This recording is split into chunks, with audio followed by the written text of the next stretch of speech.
नमस्कार, जय हिंद, जय भारत। भारतीय अवाम ताकत दल अपने भारतीय भाई बहनों अर्थात अपने देश भारत की जनता अर्थात अपनी भारतीय अवाम से भारतीयता आधारित आपसी श्रद्धा, भारतीयता आधारित आपसी स्नेह, भारतीयता आधारित आपसी प्रेम, भारतीयता आधारित आपसी अखलाक मोहब्बत, भारतीयता आधारित आपसी सहयोग, भारतीयता आधारित आपसी सम्मान, भारतीयता आधारित आपसी एकता, भारतीयता आधारित आपसे भाईचारा तथा भारतीयता आधारित आपसी सद्भाव को समझने व उसे आत्मसात करके वैसा ही उसी अनुसार आचरण एवं व्यवहार करने हेतु और इसके पूरे देश में प्रचार प्रसार करने हेतु और इसकी अहमियत और महत्व को प्रत्येक देशवासी को समझाकर उसे अपनाते हुए वैसा ही आचरण एवं व्यवहार करने हेतु और प्रत्येक देशवासी को अपना ही भारतीय भाई बहन मानकर समझकर अपनाकर उनके साथ वैसा ही और उसी अनुसार आचरण एवं व्यवहार करने हेतु सतत सदैव और हमेशा अदब के साथ आदर के साथ अर्ज करता है, विनती करता है। अब हम सभी लोग वही जो प्रकरण है भारत और चीन के बीच में जो तनातनी और युद्ध जैसी स्थिति इसमें बनी हुई है लद्दाख के आसपास, और उसमें जो ये गद्दार GNPC गांधी नेहरू परिवार चांडाल चौकड़ी कॉकस,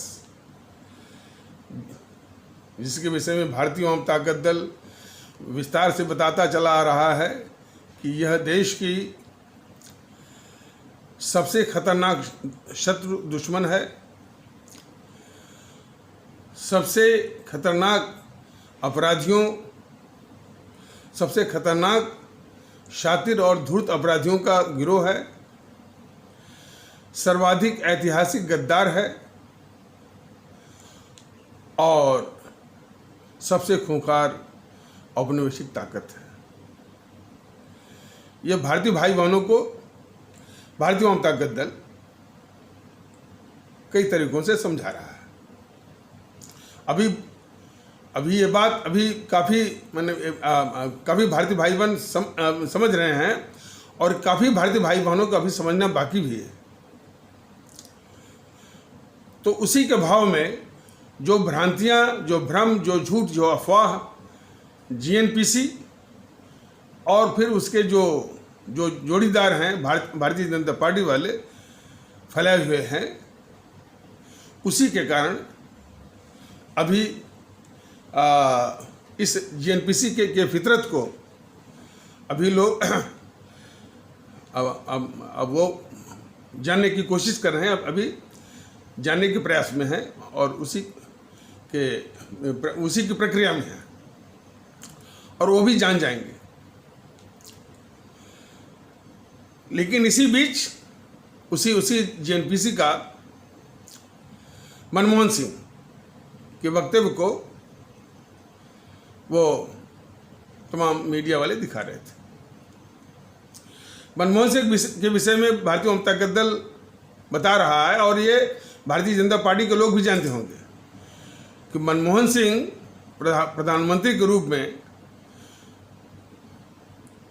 जबकि असली पावर वो जो गद्दार सोनिया थी वो एक्सरसाइज करती थी, ये मनमोहन प्रधानमंत्री रहते हुए भी अपना मुंह सिल करके ये मौनी बाबा बना हुआ था।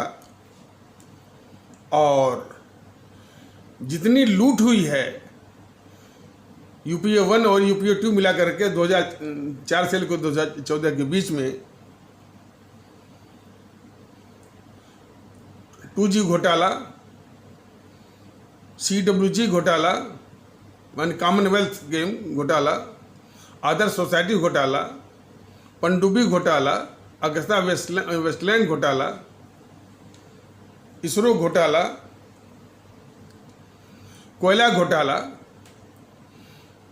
करीब 25-30 लाख करोड़ की लूट के डकैतों का ये सरगना है मनमोहन सिंह जो कि मौनी बाबा बना हुआ था उस दौरान। और आज उसका जो मुंह खुल रहा है तो ये सारे चैनल वाले उसको दिखा रहे हैं। ये टीवी चैनल वालों को भी मालूम है कि ये जो 2004 से लेकर 2014 तक प्रधानमंत्री के रूप में मनमोहन मुंह सील करके उस गद्दार सोनिया की चाटुकारिता में और उसका हुक्म बजाने में अपना मुंह सील करके मौनी बाबा बना हुआ था।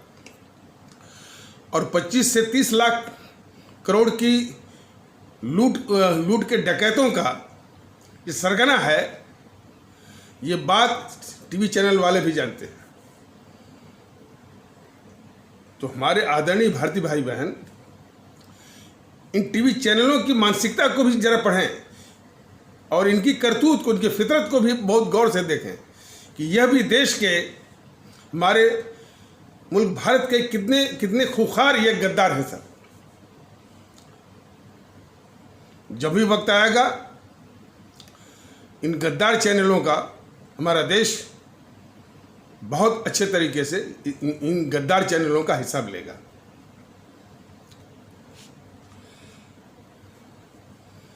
और इसके साथ ही जैसा कि पिछले एपिसोड के माध्यम से बताया गया है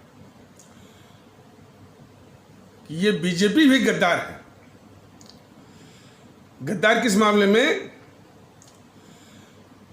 कि इतना घोर गद्दार राहुल है। राहुल के विषय में बताया गया है कि इसके 2 साल पहले डोकलाम के मुद्दे पर यही गद्दार राहुल, जबकि इसी तरह भारत और चीन के बीच में डोकलाम के मुद्दे पर तनातनी और युद्ध जैसी स्थिति बनी हुई थी, तो हमारे दुश्मन नंबर 1 चीन के राजदूत से रात के 12 बजे गुप्त रूप से मिलता है। तो भारतीय जनता पार्टी ही बताए कि राहुल गांधी से बढ़कर के गद्दार इस देश का कौन होगा। वही गद्दार राहुल गांधी अपने एक नेता से हमारे देश के थल सेनाध्यक्ष को सड़क का गुंडा कहलवाता है और फिर दूसरे नेता को हमारे दुश्मन पाकिस्तान के थल सेनाध्यक्ष को गले लगाने के लिए भेजता है। जिस पाकिस्तान के आतंकवादी और उसकी सेना हमारे मासूम भारतीय भाई बहनों की निर्मम हत्या करते हैं। तो भारतीय जनता पार्टी बताए कि इस राहुल गांधी से बढ़ के गद्दार कौन होगा।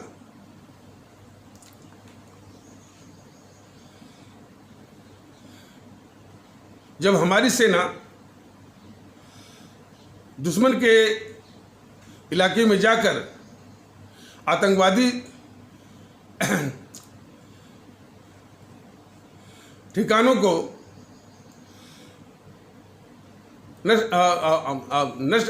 नष्ट करके सर्जिकल स्ट्राइक करती है, तब ये गद्दार राहुल गांधी हमारी सेना के उस सर्जिकल स्ट्राइक का सबूत मांगता है और हमारी सेना के शौर्य और पराक्रम पर सवाल उठाता है। तो ये भारतीय जनता पार्टी बताए कि ये राहुल गांधी से बढ़कर इस देश का गद्दार कौन होगा। वही राहुल गांधी जब हमारी भारत की वायुसेना बालाकोट में पाकिस्तान में घुस कर जा कर के आतंकी ठिकानों को नष्ट करती है, तो यही गद्दार राहुल गांधी उसके भी सबूत मांगता है। हमारी फौज के शौर्य और पराक्रम पर सवाल उठाता है यही गद्दार राहुल गांधी। तो ये भारतीय जनता पार्टी बताए देश को कि राहुल गांधी से बढ़कर के गद्दार कौन होगा। ये राहुल गांधी मौके बेमौके पाकिस्तान की भाषा बोलता है, पाकिस्तान के आतंकवादियों की भाषा बोलता है। भारतीय जनता पार्टी बताए कि राहुल गांधी से बढ़कर के इस देश का गद्दार कौन होगा? इसी गद्दार राहुल गांधी के वक्तव्य का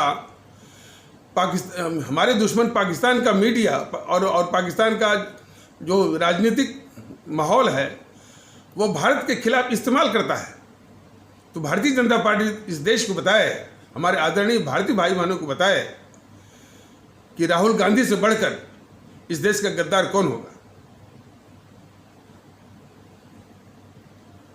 इन सारे सवालों का जवाब भारतीय जनता पार्टी को देना पड़ेगा और इसके साथ भारतीय जनता पार्टी को इस बात का भी जवाब देना पड़ेगा हमारे आदरणीय भारतीय भाई बहनों को कि इतने खतरनाक देश के गद्दार राहुल को कि गद्दारी को यह भारतीय जनता पार्टी क्यों छिपा रही है, या दूसरे शब्दों में इस खतरनाक गद्दार राहुल गांधी के गद्दारी को छिपाने के लिए एक साजिश रची हुई है भारतीय जनता पार्टी कि इस खतरनाक गद्दार राहुल गांधी को पप्पू कहो, राजनीतिक नासमझ कहो, अकल का कच्चा कहो, बेसहुर कहो, लेकिन उसको गद्दार मत समझो। ये साजिश रच रही है भारतीय जनता पार्टी खतरनाक गद्दार राहुल गांधी की गद्दारी को छिपाने की, और इसलिए भारतीय जनता पार्टी भी उसी के बराबर इस देश की खतरनाक गद्दार है।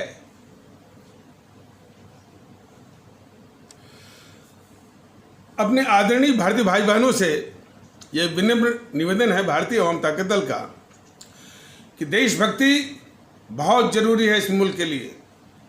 हर एक भारतीय भाई बहनों में देशभक्ति आनी चाहिए, लेकिन वो देशभक्ति जिसका स्वरूप हमारे राष्ट्रभक्त शिरोमणि नेताजी सुभाष चंद्र बोस ने सिखाया है, हमारे शहीद आजम भगत सिंह ने सिखाया है, हमारे अमर शहीद चंद्रशेखर आज़ाद ने सिखाया है, हमारे अमर शहीद अशफाक उल्लाह ने सिखाया है, हमारे अमर शहीद खुदीराम बोस ने सिखाया है, हमारे अमर शहीद श्रीमती रानी लक्ष्मीबाई ने सिखाया है, हमारे अमर शहीद सुब्रमण्यम भारती ने सिखाया है, हमारी अमर शहीद श्रीमती रानी चंद्रिमा कर्नाटक से उन्होंने सिखाया है, हमारी अमर शहीद श्रीमती रानी गडेलियो नागालैंड से उन्होंने सिखाया। तो वो देशभक्ति हर एक भारतीय भाई बहनों के दिलों में होना बहुत जरूरी है। उसके लिए चूंकि वो देशभक्ति नहीं है तो तमाम दुर्गुण जो है, व्यक्तिगत स्वार्थ, तिकड़म और देश के गद्दारों को गद्दार के रूप में न पहचानना, जानते हुए भी न कहना, ये तमाम बुराइयां घेरे हुए हैं। तो इसी विषय में गीता में प्रभु कृष्ण ने जब कुरुक्षेत्र के मैदान में अर्जुन को उपदेश दे रहे थे गीता के माध्यम से, उसका एक उदाहरण देना आवश्यक है। पहले मैं संस्कृत में कहूँगा, फिर उसका भावार्थ भी कहूँगा।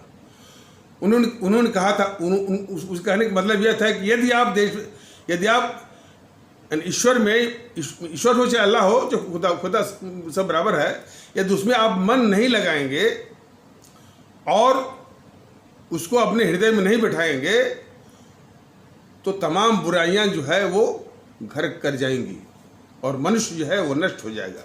मैं फिर से कह रहा हूं कि उन्होंने ये कहा था कि यदि आप ईश्वर या अल्लाह या खुदा या भगवान गॉड भाई गुरु को अपने हृदय में नहीं बैठाएंगे तो तमाम बुराइयां जो है वो इंतजार कर रही होती हैं, वो उसमें घर कर जाएंगी और फिर मनुष्य इस बाद वो नष्ट हो जाता है।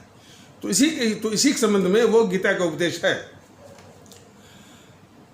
तो वो संस्कृत में है, ध्यायते विषयान पुंसः संगस्तेषु उपजायते संगात संजायते कामः कामात् क्रोधो अभिजायते क्रोधाद् भवति सम्मोहः सम्मोहात स्मृत विभ्रम स्मृत भ्रंशात बुद्धिनाशो बुद्धिनाशात प्रणश्यति। इसका मतलब ये हुआ कि ध्यायते विषयान पुंस, यदि हम अपने प्रभु की ओर ध्यान नहीं लगाएंगे तो वो ध्यान जो है विषय की ओर, विषय मैंने जिस पर कामना की जाती है उसको विषय कहा जाता है, तो विषय की ओर ये मन भटक जाएगा। ध्यायते विषयान पुंस संगस्ते विजायते, और जब उसका ध्यान उधर विषय की ओर भटक जाएगा तो फिर उसके पाने की कामना होगी, तो संगस्ते विजायते। और संजात ध्यायते विषयान पुंस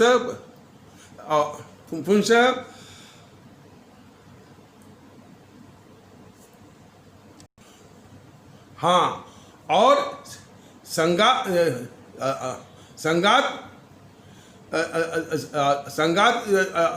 संजायते कामा, और संग से यानी जो मन का उस विषय से ये संग हो गया तो उससे पाने की कामना होती है। और फिर कामात क्रोधो अभिजायते, और कामना आपने किया और वो कामना पूरी नहीं हो रही है, बाधा पड़ रही है, तो क्रोध होता है। कामात क्रोधो अभिजायते। अब क्रोधात भवत सम्मोह, अक्रोध से सम्मोहन पैदा होता है, यानी अच्छे बुरे का विचार जो है वो नहीं रहता है, ये विवेक में कमी आती है। तो क्रोधात बहुत सम्मोह, और सम्मोहात बहुत ही स्मृत विभ्रम, और सम्मोह से स्मृत बने यादाश्त जो है कमजोर हो जाती है, और इस स्मृत भ्रंशात बुद्धिनाश हो, और स्मृति के कमजोर होने से बुद्धि का नाश होता है। और बुद्धिनाशात प्रणश्यति, बुद्धि के नाश होने पर मनुष्य नष्ट हो जाता है। तो इस प्रकार जिस प्रकार प्रभु या अल्लाह या वाहेगुरु या गॉड का की ओर ध्यान न लगाने से या उनको अपने दिल में न बैठाने से तमाम बुराइयां दिल में बैठ जाती हैं, उसी प्रकार देशभक्ति का जज्बा न लाने से तमाम मनुष्य हमारे भारतीय नागरिकों में तमाम बुराइयां, व्यक्तिगत स्वार्थ, तिकड़म की प्रवृत्ति, अपराध की ये प्रवृत्ति, अपने ही भारतीय भाई बहनों को धोखा देना, झूठ बोलना, छलना, देश के साथ गद्दारी, ये तमाम तरह की बुराइयां वो आने का खतरा रहता है यदि हम देशभक्ति की भावना अपने दिल में नहीं लाएंगे। तो ये प्रभु कृष्ण ने अर्जुन को सिखाया था, और उन्होंने सिखाया था कि ऐसा नहीं करने से वो मनुष्य जो है वो नष्ट हो जाता है। तो नागरिक भी जो है वो जो देशभक्ति नहीं लाता है तो नागरिक के कर्तव्य से वो नष्ट हो जाता है, बिल्कुल। तो इस प्रकार भारतीयों में ताकत बताना चाहता है कि देशभक्ति का जज्बा जो हमारे इन अमर शहीदों ने सिखाया है वो आना कितना जरूरी है प्रत्येक नागरिक के लिए और इस मुल्क की हिफाजत के लिए।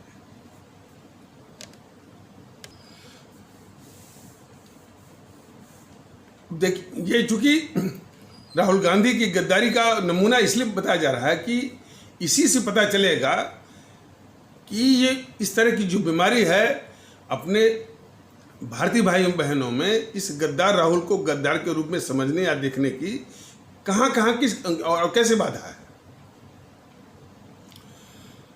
नमूने के तौर पर हिंदू सनातन आस्था वाले भारतीय भाई बहनों के समाज में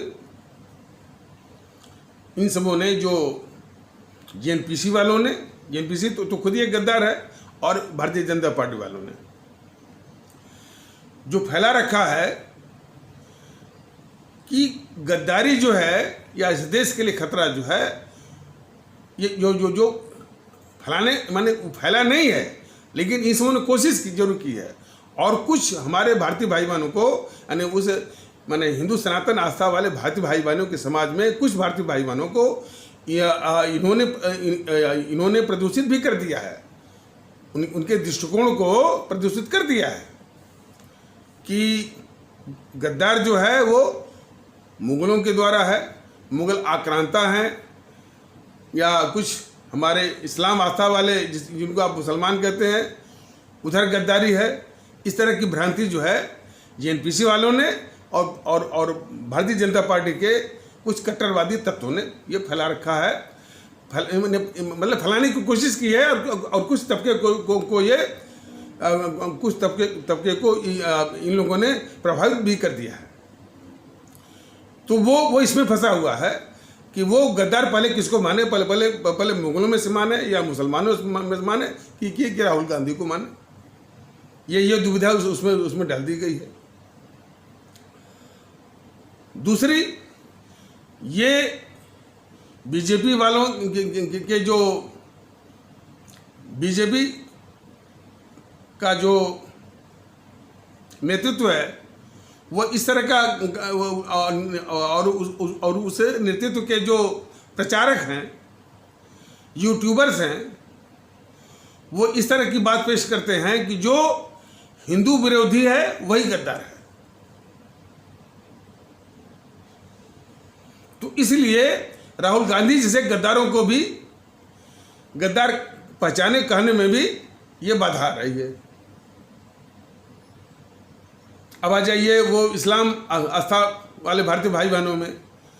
एक इस्लाम आस्था वाले भारतीय भाई बहनों के समाज में एक तबका है जो ये सिखाता है कि जो इस्लाम का विरोध करता है वही गद्दार है। देश का विरोध करता हो तो वो गद्दार नहीं है। जैसे इधर जो बीजेपी का जो वो नेतृत्व है जो सिखा रहा है, या जो उसके प्रचारक हैं, जो उसके यूट्यूबर से सिखा रहे हैं कि जो हिंदू विरोधी है वही गद्दार है, देश के साथ जो गद्दारी करता है वो गद्दार नहीं है। इसलिए हिंदू सनातन आस्था वाले भारतीय भाई बहनों के समाज के उस तबके में राहुल गांधी जैसे गद्दारों को गद्दार समझने और देखने में दिक्कत आ रही है, बाधा आ रही है। वैसी ही बाधा हमारे इस्लाम आस्था वाले भारतीय भाई बहनों के समाज में उस तबके के द्वारा आ रही है जो ये सिखाता है कि जो इस्लाम का विरोधी है वही गद्दार है, जो मुल्क के साथ गद्दारी करता है वो गद्दार नहीं है। और बाकी जो है जो तबका, बाकी तबके में एक बहुत बड़ा तबका, काफ़ी बड़ा उसका हिस्सा है, उसके निशाने सबसे पहले बीजेपी आरएसएस होती है। तो वो सबसे बड़ी बाधा है। राहुल गांधी हो, चाहे नेहरू हो, चाहे ये इंदिरा हो, चाहे इंदिरा गांधी हो, चाहे राजीव गांधी हो, चाहे सोनिया गांधी हो, इनको गद्दार मानने में इधर वो दिक्कत आ रही है। इसलिए कि हमारे इस्लाम आस्था वाले भारतीय भाई बहनों के समाज का बहुत बड़ा हिस्सा जो है वो सबसे पहले निशाने पर लेता है बीजेपी और आरएसएस को। और इसी प्रकार कुछ ठाकुर लोग पुराने कांग्रेसी के नाम पर वो जो है जेएनपीसी को गद्दार मानने को तैयार नहीं। कुछ ब्राह्मण लोग इसको ब्राह्मण मानते हैं इसको, हालांकि इसका पता ही नहीं कि इसके ओरिजिन क्या है, जेएनपीसी की ओरिजिन क्या है वो पता ही नहीं। लेकिन तब भी ब्राह्मण मानने के चक्कर में कुछ ब्राह्मण, सभी नहीं, कुछ, इसीलिए उस समाज में भी या उस तबके में भी जेएनपीसी को और राहुल गांधी को गद्दार माने और देखने में दिक्कत आ रही है। ये सारे उदाहरण बताए जा रहे हैं। अभी इसके अलावा कई गुना इस तरह की माने इस तरह की समस्याएं हैं। करणी सेना को ले लीजिए। करणी सेना जो है पूरी आन बान शान एक फिल्म पर वो केंद्रित करती है, पद्मावती पर, और जो है उसी की आन बान शान है। और उस आन बान शान का जो विरोध करता है वो गद्दार है, और जो विरोध नहीं करता है, जो उसका समर्थक है, उससे कोई समस्या नहीं, भले वो देश के साथ गद्दारी करता हो।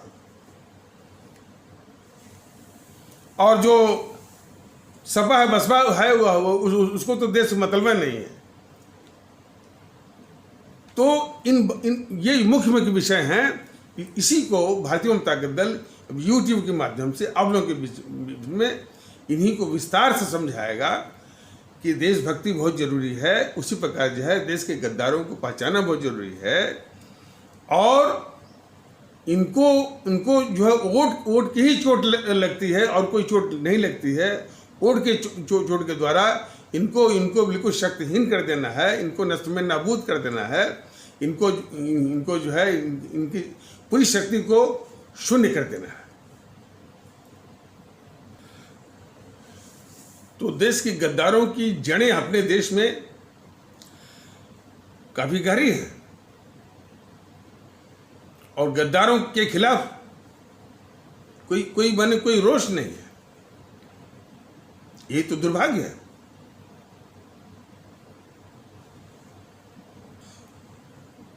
ये गद्दार चैनल वाले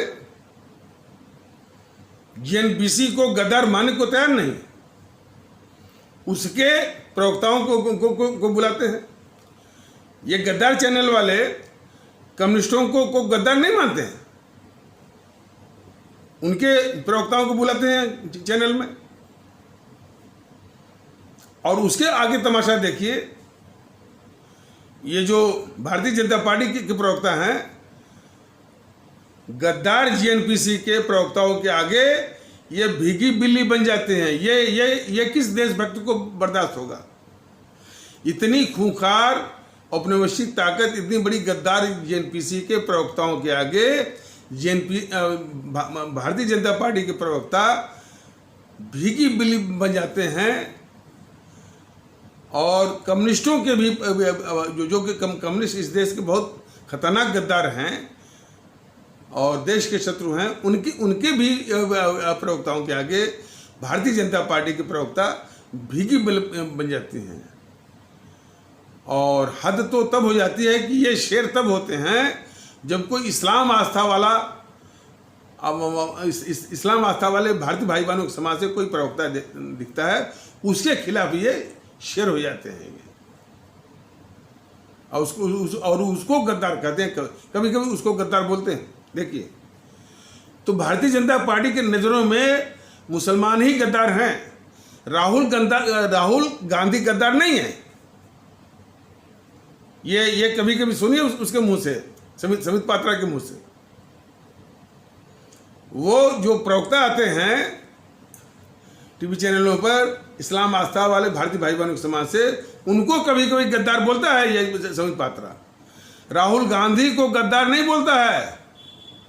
तो इसी राहुल गांधी को गद्दार नहीं बोलता है समित पात्रा, न तो सुधांशु त्रिवेदी, न तो राकेश सिन्हा, न तो जफर इस्लाम, न तो वो शाहनवाज हुसैन, कोई नहीं बोलता। इसी से भारतीय जनता पार्टी की मानसिकता वो पहचानिए। तो गद्दारी इस देश के साथ मोदी जी भले माने थोड़ी सी माने रक्षा माने चीन के सामने डटे हुए, ये तो अच्छी बात है। नेहरू तो बहुत ही गद्दार था और उसके ठीक विपरीत ये काफ़ी कर रहे हैं। लेकिन देश के अंदर जो उनकी करतूतें हैं वो किसी घोर गद्दार से कम नहीं है, और किसी भी देशभक्त को ये बर्दाश्त नहीं है। इसलिए भारतीय अवाम ताकत दल का पूरा ये मानना भी, प्रण भी है कि मोदी जैसे गद्दार को जो है रहना जो है इस देश के लिए खतरा है। इसलिए कि उनके शासनकाल में तमाम देश विरोधी ताकतें बिल्कुल सर उठा रही हैं, अनाप शनाप देश के खिलाफ बोल रही हैं, और ये कायरों की तरह जो है सबको पाल रहे हैं। लेकिन समित पात्रा जो है वो मुस्लिम समाज से आए हुए प्रवक्ताओं को तो कभी कभी गद्दार कहता है, राहुल को गद्दार नहीं कहता है संबित पात्रा। जबकि इसकी जो जानकारी भारतीय वाम ताकत दल बार बार बता रहा है, जानकारी उसको भी है, जानता है वो। तो ऐसे खतरनाक भारतीय जनता पार्टी ये राष्ट्रवाद का मुखौटा पहने हुए है। यह देश के लिए बहुत कष्ट का विषय है। तो खैर, भारतीय वाम ताकत दल निरंतर और अनवरत इंसिस्टेंटली पूरे देश को एक करने के लिए, अपने भारतीय भाई बहनों को एक करने के लिए, उनमें भारतीयता का भाव जगाने के लिए, और ये संदेश, ये भाव जगाने के लिए कि सभी लोग बराबर हैं, सभी लोग एक हैं, सभी लोग समान हैं और सभी लोग भारतीय नागरिक हैं। और इसी आधार पर एकता, भाईचारा, इखलाक, मोहब्बत, आपसी सहयोग, आपसी सम्मान, आपसी सद्भाव स्थापित करने की सख्त आवश्यकता है। और इसी भावना के आधार पर देशभक्ति, राष्ट्रभक्ति, अवाम परस्ती, सब कुछ, और इसको वो निरंतर ले चलेगा जब तक कि हमारे पूरे जब तक हमारे देश के पूरे भारतीय भाई बहन इस जज्बे को पूरी तरह, अच्छी तरह अपना न, तो ये चलता रहेगा। और अब इस मुहिम को तेज करने के लिए और क्या क्या तरीके हो सकते हैं उसको लेकर भारतीय वाम ताकत दल आएगा। तो इन्हीं आवश्यक अल्फाजों के साथ इस आवश्यक समीक्षा को यहीं पर विराम दिया जाता है।